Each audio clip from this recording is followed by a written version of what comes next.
সন্তান মা বাবার দিকে তাকাইলে বাইতুল্লাহ পায়, আর আল্লাহওয়ালার দিকে তাকাইলে মানুষগুলো বাইতুল্লাহর মালিকের পায়। কারে পায়? বাইতুল্লাহর মালিকরে পেয়ে যায়। বলে দলিল নিবা দলিল। সাহাবায়ে কেরাম প্রশ্ন করলেন, মান আউলিয়া ইয়া রাসূলুল্লাহ, আউলিয়া কারে কয়? রহমতের নবী জবাব দিলেন, ইজার যুকিরাল্লাহ, তাদের দিকে নজর দিলে রবের কথা স্মরণ হবে, আল্লাহর কথা স্মরণ হবে। মদিনাতুল মুনাওয়ারা থেকে ভারতে আসছেন, কালেমার দাওয়াত শুরু করে দিলেন খাজা মাইনুদ্দিন চিশতি আজমিরি, অথচ মদিনা থেকে আসছেন। দাওয়াত দিতে দিতে দিতে দিতে লক্ষ লক্ষ লক্ষ লক্ষ বিধর্মী কালেমা পড়ে মুসলমান হয়ে গেল। খাজা মাইনুদ্দিন মায়ের কাছে বড় আনন্দ। মা বলে, এত আনন্দ কেন? বলে, আম্মা জান, লক্ষ লক্ষ বিধর্মী কালেমা পড়েছে। মা বলে, এটা তোমার কোনো অবদান না, সব আমি মায়ের অবদান। খাজা মাইনুদ্দিন চিশতি আজমিরি বলেন, এটার মানে কি রে মা? খাজা মাইনুদ্দিন চিশতির মা বলে, সন্তান, তুমি যখন আমার গর্ভে আসছো, আল্লাহর কসম এক রাত আমি ঘুমাই নাই, যায় নামাজ বিছাইয়া রবের সাথে কথা বলেছি, আর কান্না করে দোয়া করেছি, হে মালিক, আমার গর্ভের সন্তান তোমার ওলি হিসাবে পাঠাও। আল্লাহ তোমাকে দুনিয়ায় পাঠালেন, আল্লাহর জাতের কসম, আমি মা তোকে দুনিয়াতে আসার পরে যতক্ষণ দুগ্ধ পান করাইছি, যত ফোঁটা দুধ আমি দিলাম 2 বছরের মতো, আল্লাহর কসম এক ফোঁটা দুধও বিনা অজুতে আমি তোর মুখে দেই নাই। এর সন্তান আল্লাহর কঠিন ওলি হবে না, গাঞ্জাখোর হবে। দুনিয়াতে এমন একজন খাটপালা পাবেন না যার দাড়ি ছিল না, টুপি ছিল না, নামাজ ছিল না, পর্দা ছিল না। শাহজালাল এত আল্লাহর ভক্ত, জীবনে বিবাহ করেন নাই, আল্লাহর মহাব্বতে এতটাই মশগুল ছিলেন যে বিবাহ করেন নাই। সুন্নতের একটা উল্টা কাজ করেন নাই, অথচ তাদের বহু ভক্ত আছে, চেহারাটা ভাল্লুকের মতো, চুলগুলো উল্লুকের মতো, নামাজ নাই, রোজা নাই, দাড়ি নাই, টুপি নাই, মুসলমান, বয়ানও শুনতেছে অথচ নামাজ পড়ে না।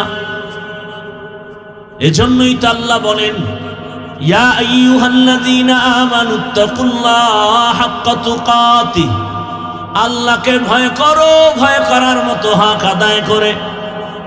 সাহাবায়ে কেরাম বললেন, ইয়া রাসূলুল্লাহ, আল্লাহ যত বড়, ওই পরিমাণ হক আদায় করে ভয় করা যাবে না। আল্লাহ পাক আয়াত নাজিল করে দিলেন, ইত্তাকিল্লাহা মাস্তাতা'তুম, হক আদায় করা লাগবে না, বান্দা সাধ্য মতো আমাকে ভয় করো। আর একটা কি, মুসলমান না হয়ে মরবি না। এক সূরায় কয়, জীবনে মুসলমান হব না, মরব না। বলে না, কথা এটা না, তোমার মরণ যেহেতু হবে, পালাবার কোনো সুযোগ নাই, অতএব মুসলমান হইতে দেরি করিও না। মুসলমান হব কবে? মুসলমান তো সবাই আমরা। বলে না,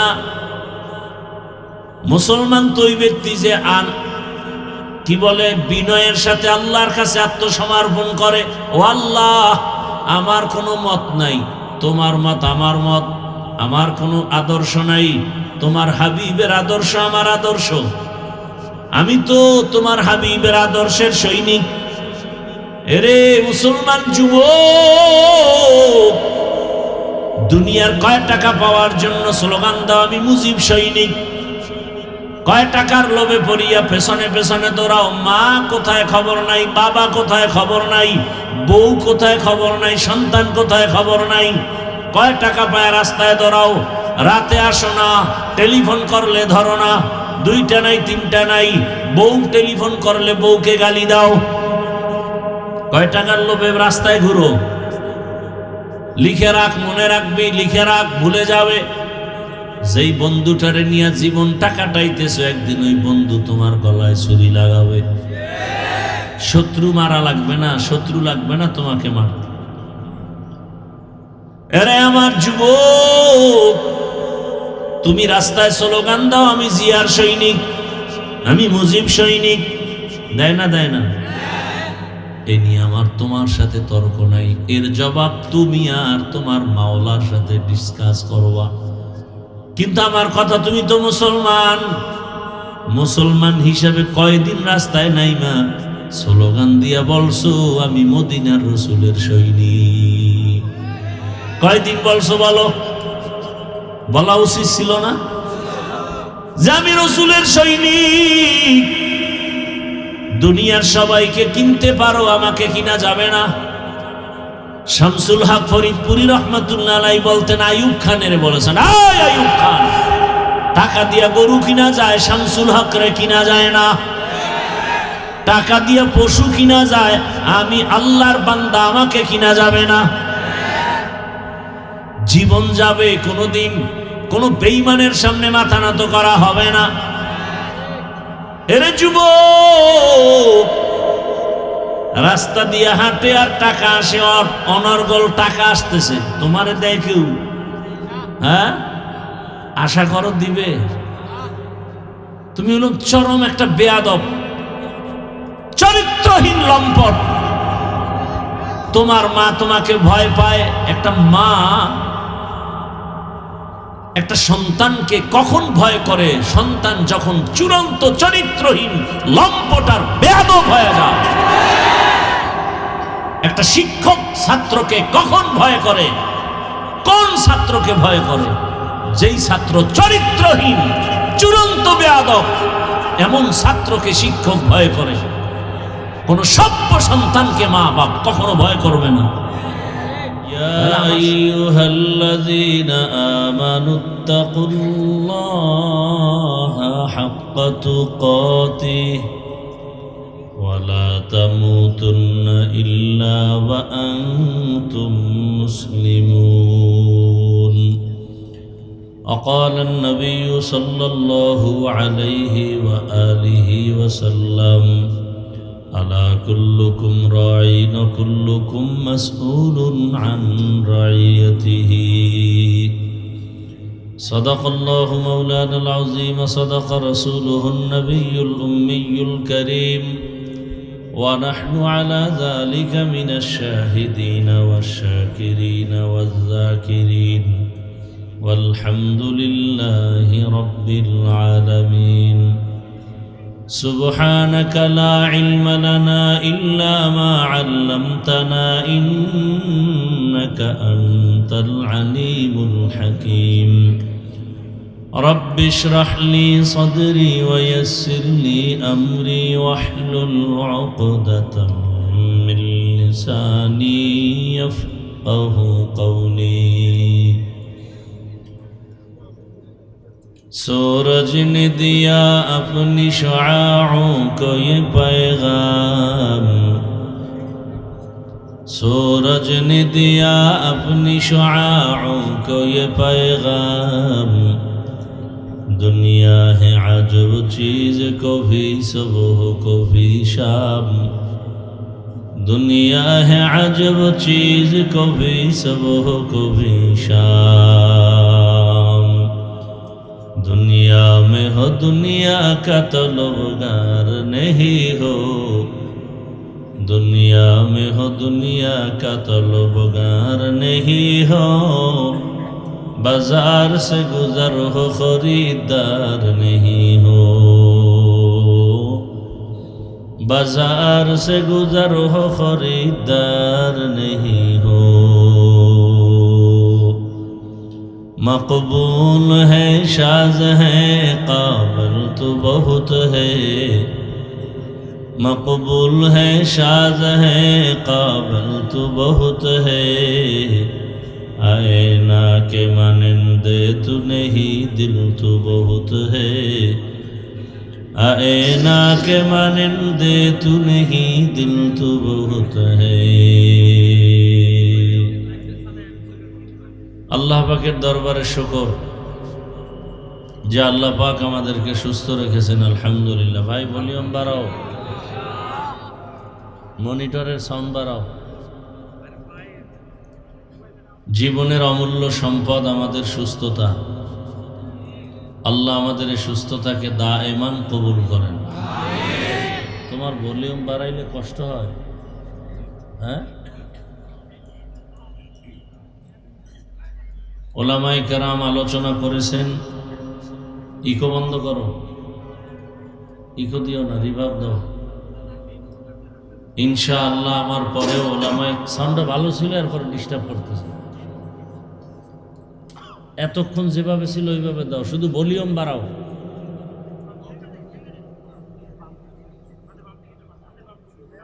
ইনশাআল্লাহ আমার পরেও ওলামায়ে হযরত আলোচনা করবেন।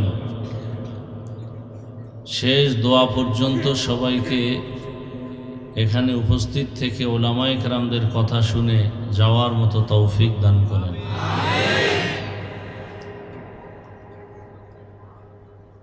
আমি আপনাদের সামনে সংক্ষিপ্ত আলোচনার নিয়তে কোরআনে হাকিমের এক আয়াতে কারিমা, নবীজির একটি হাদিসের অংশ পড়েছি। আয়াত ও হাদিসের আলোকে ইখলাস ও রুহানিয়াতের সমন্বয়ে কিছু কথা বলার মতো, আপনাদেরকে শুনবার মতো আল্লাহ তৌফিক দান করেন। ইয়া আইয়ুহাল্লাযীনা আমানুত্তাকুল্লাহা হাক্কা তুকাতিহ। আল্লাহ বলেন, হে দুনিয়ার মানুষ, মুমিন, তোমরা আল্লাহকে ভয় করো, ভয় করার মতো হক আদায় করে। ওয়ালা তামুতুন্না ইল্লা ওয়া আনতুম মুসলিমুন। এবং তোমরা কেউ মুসলমান না হয়ে মৃত্যুবরণ করিও না। নবীজি বলেন, আলা কুল্লুকুম রাঈন ওয়া কুল্লুকুম মাসউলুন আন রাঈয়াতিহি। সাবধান হে উম্মত, তোমরা প্রত্যেকেই দায়িত্বশীল। আল্লাহর দরবারে দায়িত্বের কারণে জবাবদিহিতার কাঠগড়ায় দাঁড়াতে হবে। বেশি পণ্ডিত হইলে এই অবস্থা হয়। কয়জনে চালাও, বেশি নয় না ভাইয়া? সুন্দর সাউন্ডারে কেন তোমরা ডিস্টার্ব করলা? আমি শুধু বললাম ভলিউমটা বাড়াও।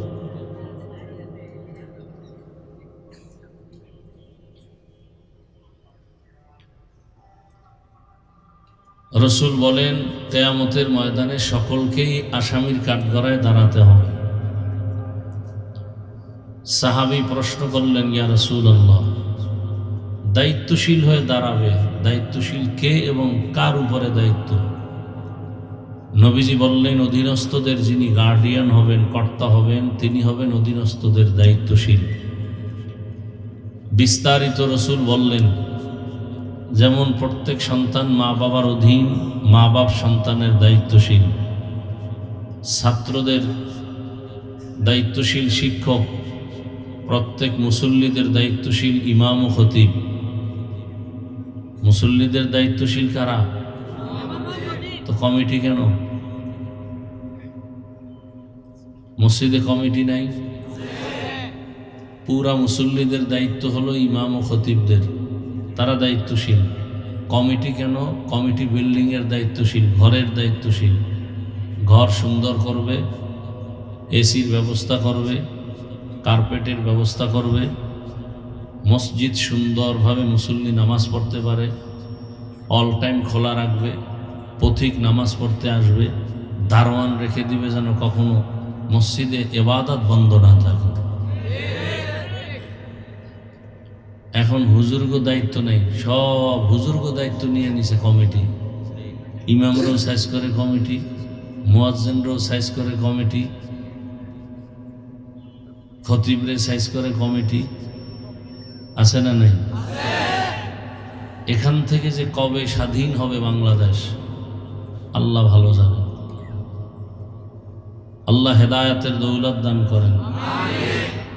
আর মুসল্লিদের দায়িত্বশীল ইমাম ও খতিব। একজন স্ত্রীর জন্য দায়িত্বশীল তার স্বামী, ওয়ার্ডের দায়িত্বশীল একজন মেম্বার, ইউনিয়নের দায়িত্বশীল। এইভাবে দুনিয়ার সবাই সরকার গোটা দেশবাসীর দায়িত্বশীল, উম্মতের দায়িত্বশীল সমস্ত উলামায়ে কেরাম আল্লাহর আদালতে দায়িত্বের কারণে জবাবদিহিতার কাঠগড়ায় উঠতে হবে।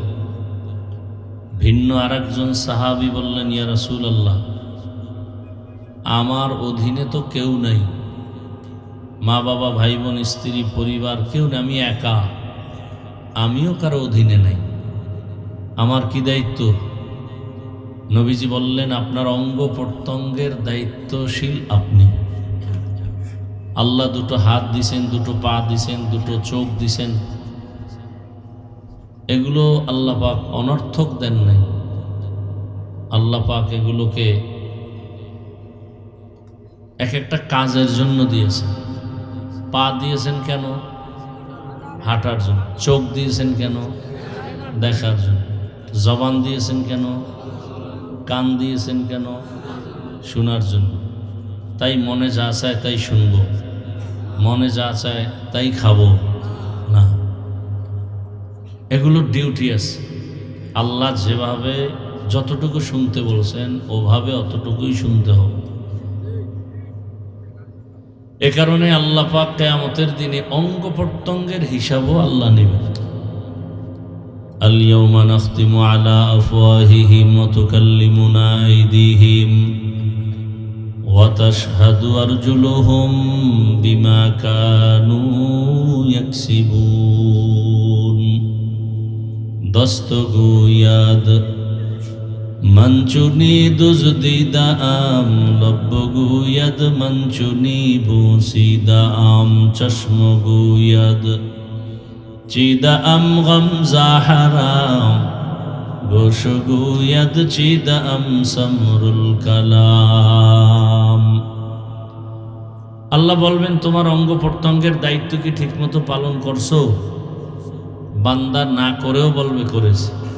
তখন আল্লাহ আসল জবানকে বন্ধ করে হাতকে বলবে কথা বল।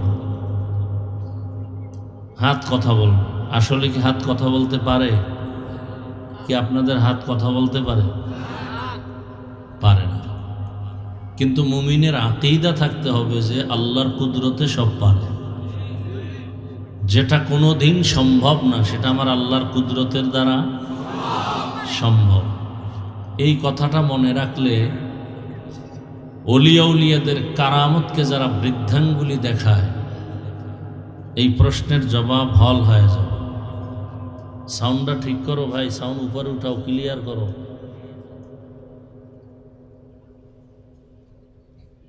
সাউন্ডটা ক্লিয়ার করো।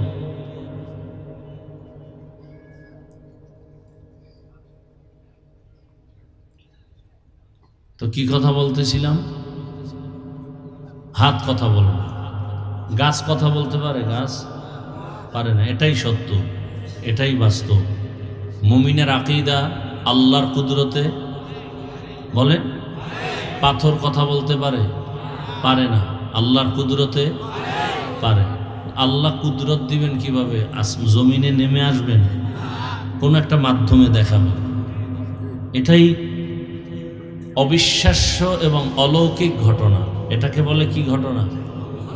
অলৌকিক। এই অলৌকিক ঘটনা আল্লাহ যদি নবীদের মাধ্যমে ঘটায় দেখান এর নাম মুআজিজা। আর আল্লাহর নবী ছাড়া অন্যদের বেলায় যদি ঘটায় দেখেন এর নাম কারামত। এর নাম কি? কারামত। মুআজিজা যেমন সত্য, আহলে হক ওলিয়া উলিয়াদের কারামত তেমন কি সত্য। শিবলি রহমতুল্লাহ আলাইহি জগৎ বিখ্যাত একজন ওলিয়ে কামেল। জুনায়েদ বাগদাদি রহমতুল্লাহ আলাইহি জগৎ বিখ্যাত ওলিয়ে কামেল। কোনো সন্দেহ? সন্দেহ করলে বুঝতে হবে তার ঈমান দুর্বল। তার ঈমান দুর্বল। রাস্তা দিয়ে যাচ্ছেন কোথাও, হঠাৎ গাছের নিচে বসছেন বিশ্রামের জন্য, চলন্ত পথে যাত্রা পথে হঠাৎ গাছ কথা বলতেছে, এই শিবলি আমার মতো হয়ে যাও। শিবলি বলে, তোমার মতো হব কিভাবে?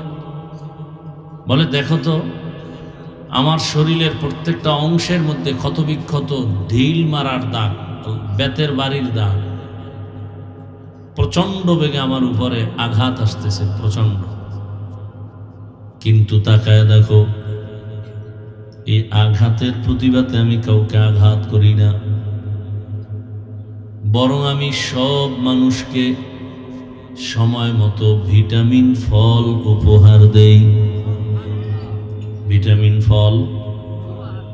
শিবলি বলেন বুঝলাম এর ফলাফল কি? বলে এর ফলাফল ধৈর্য। এর ফলাফল কি? শিবলি বলেন সুন্দর একটা সবক পেয়ে গেলাম, আমি ধৈর্য ধারণকারীর মধ্যে অন্তর্ভুক্ত হতে চাই। কিন্তু আমার একটা প্রশ্ন, তোমার মধ্যে এত সুন্দর গুণ থাকার পরেও কেন তোমাকে আগুনে জ্বালানো হয়? লাকড়ি কই জ্বালায়? গাছ তোমাকে পরিণাম ফলে আগুনে জ্বালানো হয় কেন? গাছ বলে আমার মধ্যে একটা বদ অভ্যাস আছে। কি সে বদ অভ্যাস? বলে আমি জন্মলগ্ন থেকে উপরে উঠতে চাই, আমারে বাধা দিলে মানি না। এটা আমার অহংকার, আমার ভেতরে এত পরিমাণ অহংকার যে কারণে আমি নত হতে চাই না। শিবলি বলেন দুই সবক পাইলাম গাছের থেকে। এক, ধৈর্য ধারণ করলে ফলাফল ভালো। দ্বিতীয় হলো অহংকারী হওয়া যাবে না, আমি ভাব অন্তরে আনা যাবে না। দুনিয়ার সব অসম্ভব আমার রবের কুদরতে সম্ভব। দুনিয়ার মানুষ বলে এটা অসম্ভব হবে না, বা কথা বলে না, পিপিলিকা কথা বলে না, কিন্তু আমার আল্লাহ পিপিলিকারেও দিয়া কথা বলায় দেখাইয়া প্রমাণ করলেন। এবং সেই কথা একজন নবী শুনছেন, 9 মাইল উপর থেকে শুনছেন। 9 মাইল নিচে গর্তের ভেতরে পিপিলিকা জাতি বাইরে বয়ান করে, ইয়া আইয়ুহান নাবলু দুখুলু মাসাকিনাকুম। জমিন থেকে 9 মাইল উপরে পয়গম্বর সুলাইমান আলাইহিস সালাম সিংহাসনের মধ্যে বসা। নবী সুলাইমান পিপিলিকার আওয়াজ শুনে ফাতাবাসসামা, মুস্কি হাসলেন আর বললেন, কুদরতের সিংহাসন মাটিতে ল্যান্ড করো। নিচে নামলো, নিচে স্থির হলো। পিপিলিকার বয়ান নবী তার পরিষদের সবাইকে শোনালেন। ক্ষুদ্রতম একটা পিপিলিকা তার জাতি ভাইকে সতর্ক করে হেফাজতের জন্য, তোমার ক্ষতি হবে আমি চাই না, ঢোকো গর্তের মাঝে। পয়গম্বর সুলাইমান আলাইহিস সালামের সৈন্যবাহিনী আসতেছে। এতগুলো সৈন্য আসলে একটা চাপ আছে, বাতাস, তোমাদের ক্ষতি হয়ে যাবে। তাড়াতাড়ি তোমরা গর্তের ভেতরে ঢুকে যাও। পিপিলিকার বয়ানটা এত মজার যে আল্লাহ কোরআনে উঠায় দিলেন। শুধু তাই না, পিপিলিকার নামে আল্লাহ সূরাও নাযিল করলেন, সূরা নামল। বাসুলাইমা দাদে মুলক সরওয়ারি শুদমতি হে খাতে মশদে ওয়াপুরি। রহমতের নবী বলেন এই পিপিলিকা জান্নাতে যাবে হাসরের মাঠে। কোথায় যাবে? এই পিপিলিকা জান্নাতে যাবে, সব না, এই পিপিলিকা জান্নাতে যাবে। পিপিলিকা তার জাতিভাইকে সতর্ক করে, নিরাপদে আশ্রয় নাও, তোমার উপরে বিপদ যেন আসতে না পারে। একটা পিপিলিকা তার জাতির জন্য এত দরদ আর মায়া। আশরাফুল মখলুক মানুষের প্রতি এত মায়া নাই। যদি মায়া থাকতো হাদির এই পরিণাম ফল হতো না। করতে গিয়া মনে করছে এটা হবে, কিন্তু বিপরীত হয়ে গেল। মনে করছে সততার আওয়াজ বন্ধ করে দাও, কিন্তু আমার মাওলা যদি চান সেটাই হবে। এক হাদি চলে যাওয়ার কারণে এখন তাওহীদ আর সততার আওয়াজ সারা দুনিয়ার মধ্যে জাগরণ হয়ে গেছে। আর হাদি শিখায় গেল পশু, গরু, ছাগল টাকা দিয়া কিনা যায়, যারা সততার মানুষ এদেরকে টাকা দিয়া কিনা যায় না। টাকায় তো পশু বিক্রি হয়, যেমন ভোটের আগের রাত্রে কিছু পশু বিক্রি হবে 500 টাকায়, কি সেই টাকা খাওয়ার জন্য তসবিহ গুনতেছে ওই পশুরা? ওরা মানুষ রূপী পশু খায়, পশু না পশু না, আল্লাহ খায় কি এর পশু? এর থেকেও ওরা শুয়ারের চেয়েও খারাপ, ওরা কুত্তার থেকে খারাপ। ওয়ালাকাদ যারানা লিজাহান্নামা কাসীরাম মিনাল জিন্নি ওয়াল ইনস লাহুম কুলুবুন লা ইয়াফকাহুনা বিহা ওয়া লাহুম আ'য়ুনুন লা ইউবসিরুনা বিহা ওয়া লাহুম আযানুন লা ইয়াসমাউনা বিহা উলাইকা কাল আনআমি বাল হুম আদাল উলাইকা হুমুল গাফিলুন।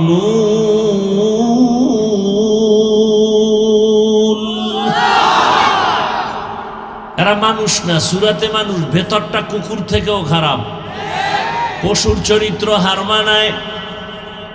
এরা টাকায় বিক্রি হয়। বাজারে একটা মুরগি কিনতে যাও 1000, বড় মুরগি একটা খাসি কিনবা 20,000, একটা গরু কিনবা 1 লাখ টাকা। আর ভোটের আগে আশরাফুল মখলুক বিক্রি হয় মাত্র 500 টাকায়। ও বুঝাইতে চায় আমি আসলে দেখতে মানুষ, মূলত আমি কুত্তা শুয়ারের চেয়েও খারাপ। টাকায় বিক্রি হয় পশু, মানুষ বিক্রি হতে পারে না। প্রমাণ কি? আমরা মানুষ হতে পারি না। হাদি রাস্তা দিয়ে হাঁটে মানুষ, এমনি এসে টাকা দেয়। আর তোরে কেউ টাকা দেয় না, তুই মায়ের টাকা চুরি করো, যুবক বাবার টাকা চুরি করো, এরপরে না পাইলে দোকানে হামলা করো, ডাকাতি করো, রাস্তায় বন্দুক ঠেকাও, সন্ত্রাসী কর্মকাণ্ড। এই দেশ ভালো হবে কবে? আর পিপিলিকায় জাতি বাইরে কয় বাঁচার জন্য আশ্রয় নাও গর্তে। এজন্যই তো রহমতের নবী বলেন খায়রুন নাস মান ইয়ানফাউন নাস। ভালো মানুষ তো ওই ব্যক্তি যে অন্যের উপকার করে, ক্ষতি করে না। অন্যের উপকার করে, ক্ষতি করে না, এর নামই তো তাকওয়া। পারলে উপকার করো, না পারলে চুপ থাকো, ক্ষতি করিও না। পারলে প্রশংসা করো, না হয় চুপ থাকো, বদনাম করো না। পারলে নেক আমল করো, না পারলে চুপ থাকো, গুনাহ করিও না। এর নাম তাকওয়া।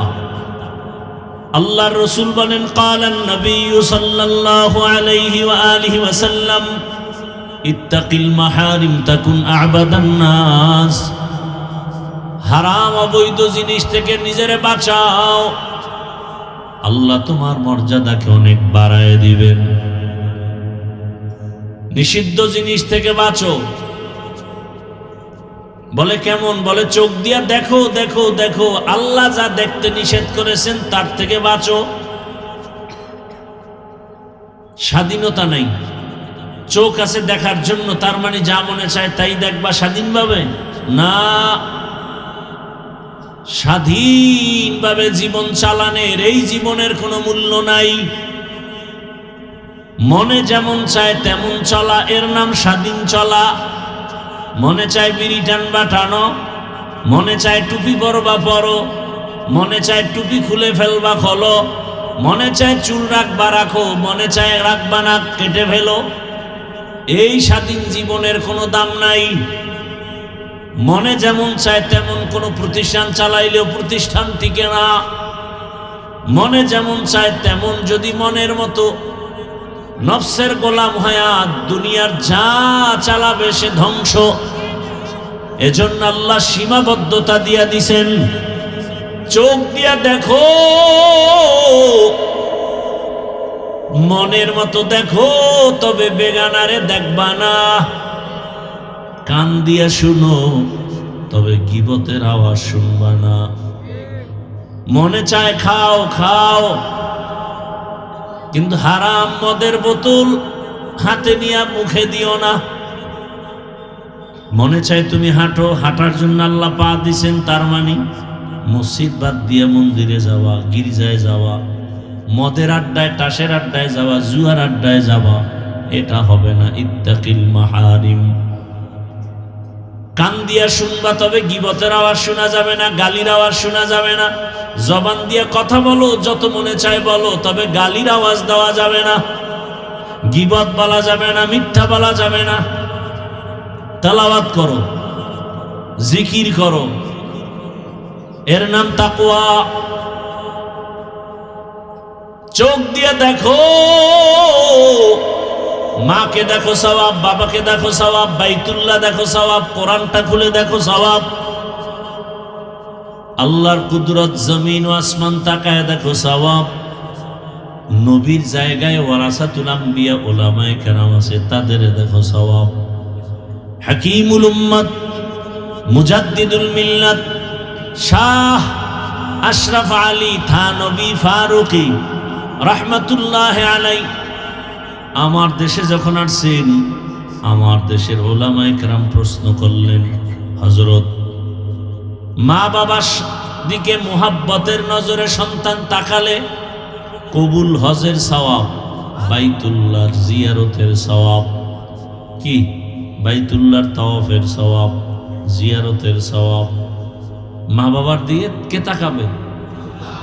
কিন্তু আমরা যে আপনাদের দিকে তাকাই, ওলি আল্লাহ যারা আউলিয়া, আমরা আপনাদের দিকে তাকাইলে কি পাবো?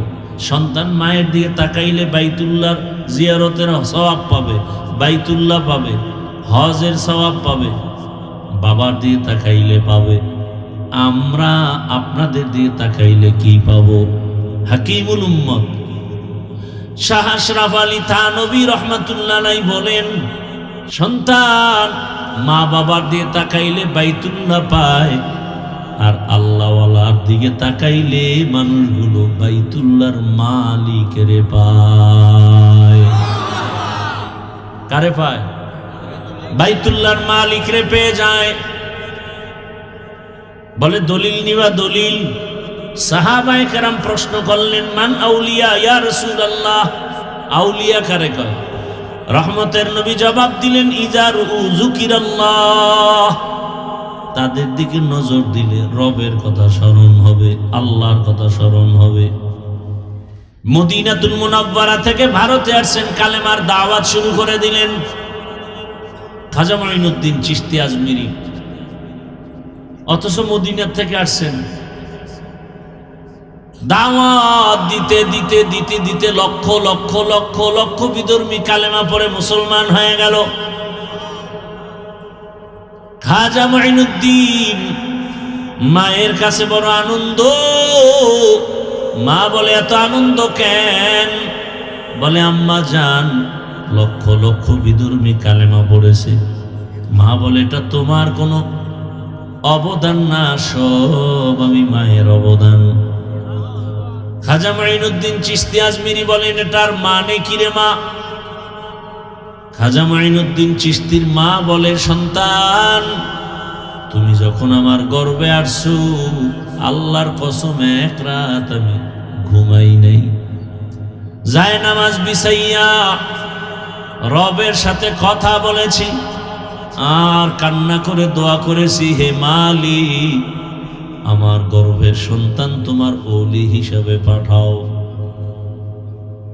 আল্লাহ তোমাকে দুনিয়ায় পাঠালেন, আল্লাহর জাতের কসম, আমি মা তোকে দুনিয়াতে আসার পরে যতক্ষণ দুগ্ধ পান করাইছি, যত ফোঁটা দুধ আমি দিলাম 2 বছরের মতো, আল্লাহর কসম এক ফোঁটা দুধও বিনা অজুতে আমি তোর মুখে দেই নাই। এর সন্তান আল্লাহর কঠিন ওলি হবে না, গাঞ্জাখোর হবে। দুনিয়াতে এমন একজন খাতপালা পাবেন না যার দাড়ি ছিল না, টুপি ছিল না, নামাজ ছিল না, পর্দা ছিল না। শাহজালাল এত আল্লাহর ভক্ত, জীবনে বিবাহ করেন নাই, আল্লাহর মহাব্বতে এতটাই মশগুল ছিলেন যে বিবাহ করেন নাই। সুন্নতের একটা উল্টা কাজ করেন নাই, অথচ তাদের বহু ভক্ত আছে, চেহারাটা ভাল্লুকের মতো, চুলগুলো উল্লুকের মতো, নামাজ নাই, রোজা নাই, দাড়ি নাই, টুপি নাই, মুসলমান। বয়ানও শুনতেছে অথচ নামাজ পড়ে না।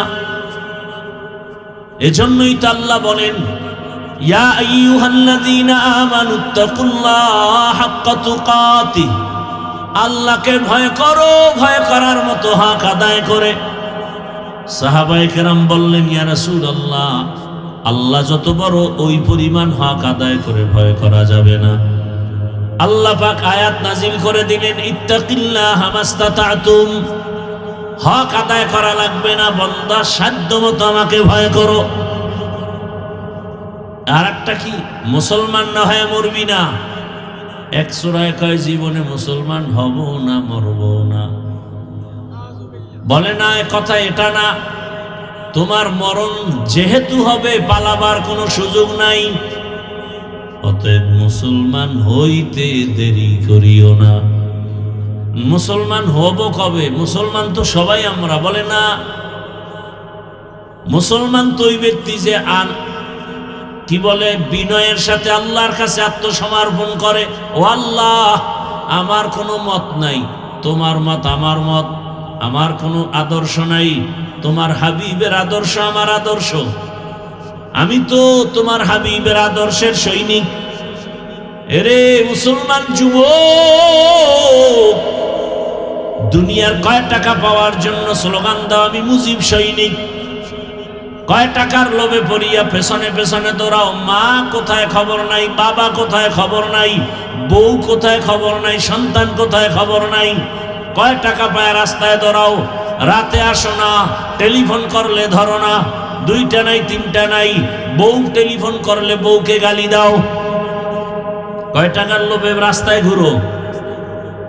লিখে রাখ, মনে রাখবি, লিখে রাখ, ভুলে যাবে।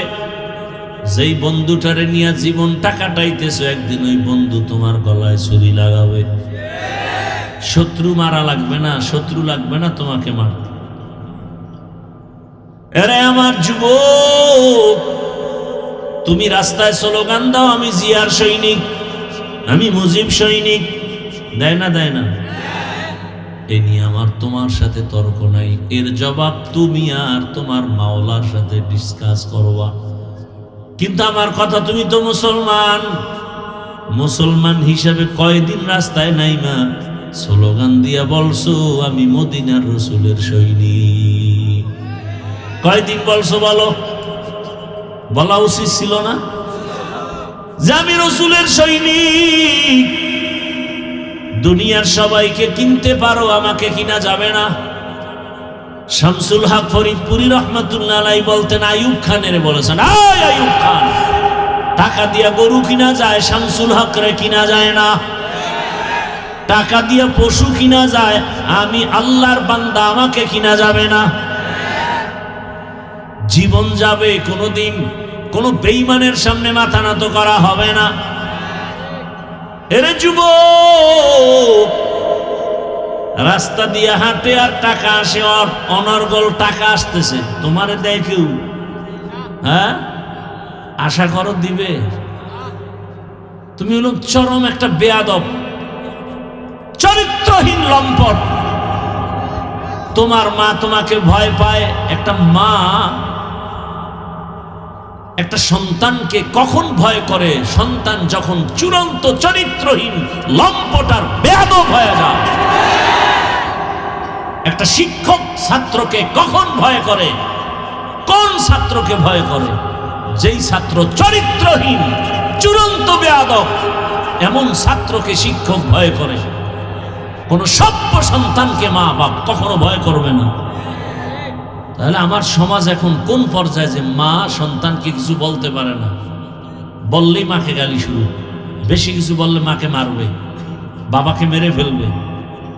সন্তান সেই অবস্থান নিয়ে চলে। শিক্ষক কিছু বললে শিক্ষকের মারবে, আন্দোলন করবে, শিক্ষকের বিরুদ্ধে আন্দোলন।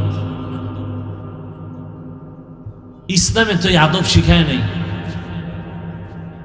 আল্লাহ হেদায়েত দান করেন। এরে যুবক, ডাক্তার জাকির নায়েক সাহেবকে দুনিয়ার কে না জানে, কে না চিনে? হোমিওপ্যাথিক ডাক্তার, অথচ এত সম্মান। টাকার কারণে না, ক্ষমতার কারণে না, সুন্দর চরিত্র আর নৈতিক আদর্শের কারণে। আমিও চাই প্রত্যেকটা যুবক নতুন স্লোগানে দাঁড়িয়ে যাও, গোটা দেশে আন্দোলনের আওয়াজ দিয়া দাও যে আমরা যুবক, আল্লাহ আমাকে সম্মান দিবেন, রিজিক দিবেন, হায়াত দিবেন, আমি লেখাপড়া করে একটা আদর্শের জায়গায় পৌঁছে যাচ্ছি, জীবনে আদর্শ দিয়া দাঁড়াবো, কারো কাছে মাথা নত করব না। সব যুবক যদি এক লাইনে দাঁড়ায় যাও, এমন কোনো মাস্তার নাই, নাস্তিক নাই যে মাথা উঁচু করে তাকায় কথা বলবে। কিন্তু ওই যে তুমি পশু, টাকা দিয়ে তোমার কিনে নেয় ফাঁকে ফাঁকে, তুমি বয়ান শুনতেছো ঠিকই, বাইরে গিয়া বলবা হাফিজুর রহমান সাহেব নির্বাচনে গেছে, শেষ শেষ। এইটা চিন্তা করবা না যে নির্বাচনে গেল কি চায়। আব্রাহাম লিঙ্কনের আদর্শ বাস্তবায়ন করতে চায়, না মাও সেতুনের আদর্শ বাস্তবায়ন করতে চায়, না শেখ মুজিবুর রহমান সাহেবের আদর্শ চায়, না জিয়াউর রহমান সাহেবের, না মদিনার রসুলের? এটা বিশ্লেষণ করে না, এটা করবা না। কি চায়? গত কবে একটা এখানে বয়ান করছি না, এজন্য সুপে আজকে বললাম, সাইজা করার হেদিন করে দিছি। কপালে, পাঠার কপালে সিঁদুর লাগে না, কপাল পুড়ে গেলে রসুলের বয়ানেও হেদায়াত হয় না, আর কপাল খুলে গেলে রসুলকে জবাই করতে গিয়েও কালেমা পড়ে। মাত্র 27 বছরের যুবক, নাম কি? নবীকে জবাই করতে গিয়া কি পড়েছে? আর কপাল পোড়া আবু জাহাল রসুলের সাথে থেকে এক প্লেটে খাইয়াও কালেমা পড়ে নাই। 13 বছর রসুলের সাথে ছিল, বয়ান শুনছে, খানা খাইছে, কালেমার বেলা খানা না না বাতিছে, খবরদার। ওই লাইনে আমরা নাই, বুঝেন না কথা? ওটি হইল সাধারণ মূর্খ মানুষ, যারা গ্রামের গরিব, এরা এই জিকির আজকাল লয়ে চলবে। আমরা বড় লোক, আমাকে এটি কাম না। মসজিদে ঢুকছে গরু, খাদেমে দিছে দৌড় গরুর উপরে বেতের বাড়ি, মালিক একাই, তুমি গরুকে মারো কেন? গরু কিছু বুঝে? আমারে কোনোদিন দেখছো মসজিদে ঢুকতে? গরু তো বুঝে না, ফট করে ঢুকে গেছে। আমি তো কোনোদিন ঢুকি না, আমার তো সে বুঝ আছে। কিরম বেয়াদব নাই? আল্লাহ হেদায়েত দান করুন। ভাইরা আমার, মানুষ হিসাবে থাকেন, মানুষ হিসাবে পরিচয় দিয়ে থাকেন। আপনি ডাক্তার হন, ইঞ্জিনিয়ার হন, কি আল্লাহর জান্নাত পাইতে হলে কি হুজুর হইতে হবে, মাওলানা হতে হবে? এত টেনশন কেন? ডাক্তার হন, ইঞ্জিনিয়ার হন, প্রফেসর হন, ওসি, ডিসি, এসপি হন, সমস্যা কোথায়? কিন্তু আদর্শ ঠিক রাখেন। আপনি মানুষ, মানুষের আদর্শ ঠিক রেখে চলেন। আপনি কোনদিন পশুর চরিত্রে যেন চরিত্রবান না হন, বাস এতটুকু পার্থক্য। আমি মানুষ, আমি পশু না। আমার জবান, আমার চলাফেরা একটা সীমাবদ্ধতা দেওয়া আছে। আল্লাহ সবাইকে তৌফিক দান করেন। তাকওয়া অর্জন করার জন্য, খাঁটি মুসলমান হওয়ার জন্য একমাত্র পথ আল্লাহর প্রিয় বান্দা, আহলে হক, তাকওয়াওয়ালা উলামায়ে কেরামের নেক নজর, নেক সোহবত। আল্লাহ পাক কবুল করেন। বয়ান যতক্ষণ চলতে থাকবে, উলামায়ে কেরাম বয়ান করবেন, শেষ দোয়া করে যাবেন, আল্লাহ সবাইকে কবুল করেন। আর এখান থেকে বের হলেই তো গুনাহ স্টার্ট হয়ে যাবে। চোখের গুনাহ, হাতের গুনাহ, জবানের গুনাহ চালু হয়ে যাবে। এখানে যতক্ষণ আছেন অন্তত গুনাহ স্টার্ট হবে না, সওয়াব হবে। আর ঘুমাইবেন না তো। কি আজকে বাংলাদেশে ঘুম আছে? এখন তো খালি নতুন নতুন চমক, সব ঘুম শেষ। এরপরে মোবাইল তো আছেই, আর ঘুমানোর দরকার কি? আল্লাহ সবাইকে হেদায়েতের দৌলত দান করেন। ভালোবাসেন আপনারা, আমিও আপনাদেরকে দিল থেকেই মোহাব্বত করি, ভালোবাসি। আল্লাহ ভালোবাসাকে দায়েমান কবুল করে। আপনাদের পার্শ্বেই থাকি। আগামী পরশুদিন শুক্রবার 26 তারিখ মাহফিল। আপনাদের এই মাহফিল 5 দিন করলে যেই পেরেশানি আর খরচ, এর আরো 3 গুণ বেশি আমার একদিনের মাহফিলের খরচ। অতএব যাবেন ইনশাআল্লাহ। চিন্তা করে ভাড়া পামু কই? কেন ভোটের আগে পাবেন না? সমস্যা কি? সেদিন তো খাবেন। নিয়ত করেন জুমার নামাজ ওখানে হবে, সকাল 10টায় শুরু হবে, রাত্র 12টা পর্যন্ত জুমার নামাজ মাঠে হবে। যাবেন তো ইনশাআল্লাহ? আল্লাহ সবাইকে কবুল করে। এটাই তো ভালোবাসা। এখন তো হাত বিছাইলো, আমি হাত ধরি না। 1 নম্বরে কয়জনের সাথে মিলাবো, 2 নম্বরে হাত যারা দেয় এরা রসুলের মোহাব্বতে দেয় না, ছবি তোলার জন্য দেয়। এই 2 কারণে আমি হাত বাড়াই না। মাদ্রাসায় আসবেন, মাহফিলে আসবেন, প্রতি মাসের 2য় শুক্রবার ইজতেমা আসবেন। হাত কেন? বুক মিলাবো। আমি অপেক্ষায় থাকি, বুক মিলাবো। ওদিন বাইরে কোনো ওয়াজ রাখি না, সারা রাত এক জায়গায় বসে থাকি। সারা দেশ থেকে আল্লাহর বান্দার আসে, তাদেরকে সময় দেই সারা রাত। প্রত্যেক মাসের 2য় শুক্রবার যাবেন। আর আগামী শুক্রবার তো মাহফিল, দাওয়াত। আল্লাহ পাকে মাহফিল শেষ পর্যন্ত কবুল করেন। যারা আয়োজন করেছেন ওলামায়ে কেরাম, এলাকাবাসী, আল্লাহ সবাইকে কবুল করেন।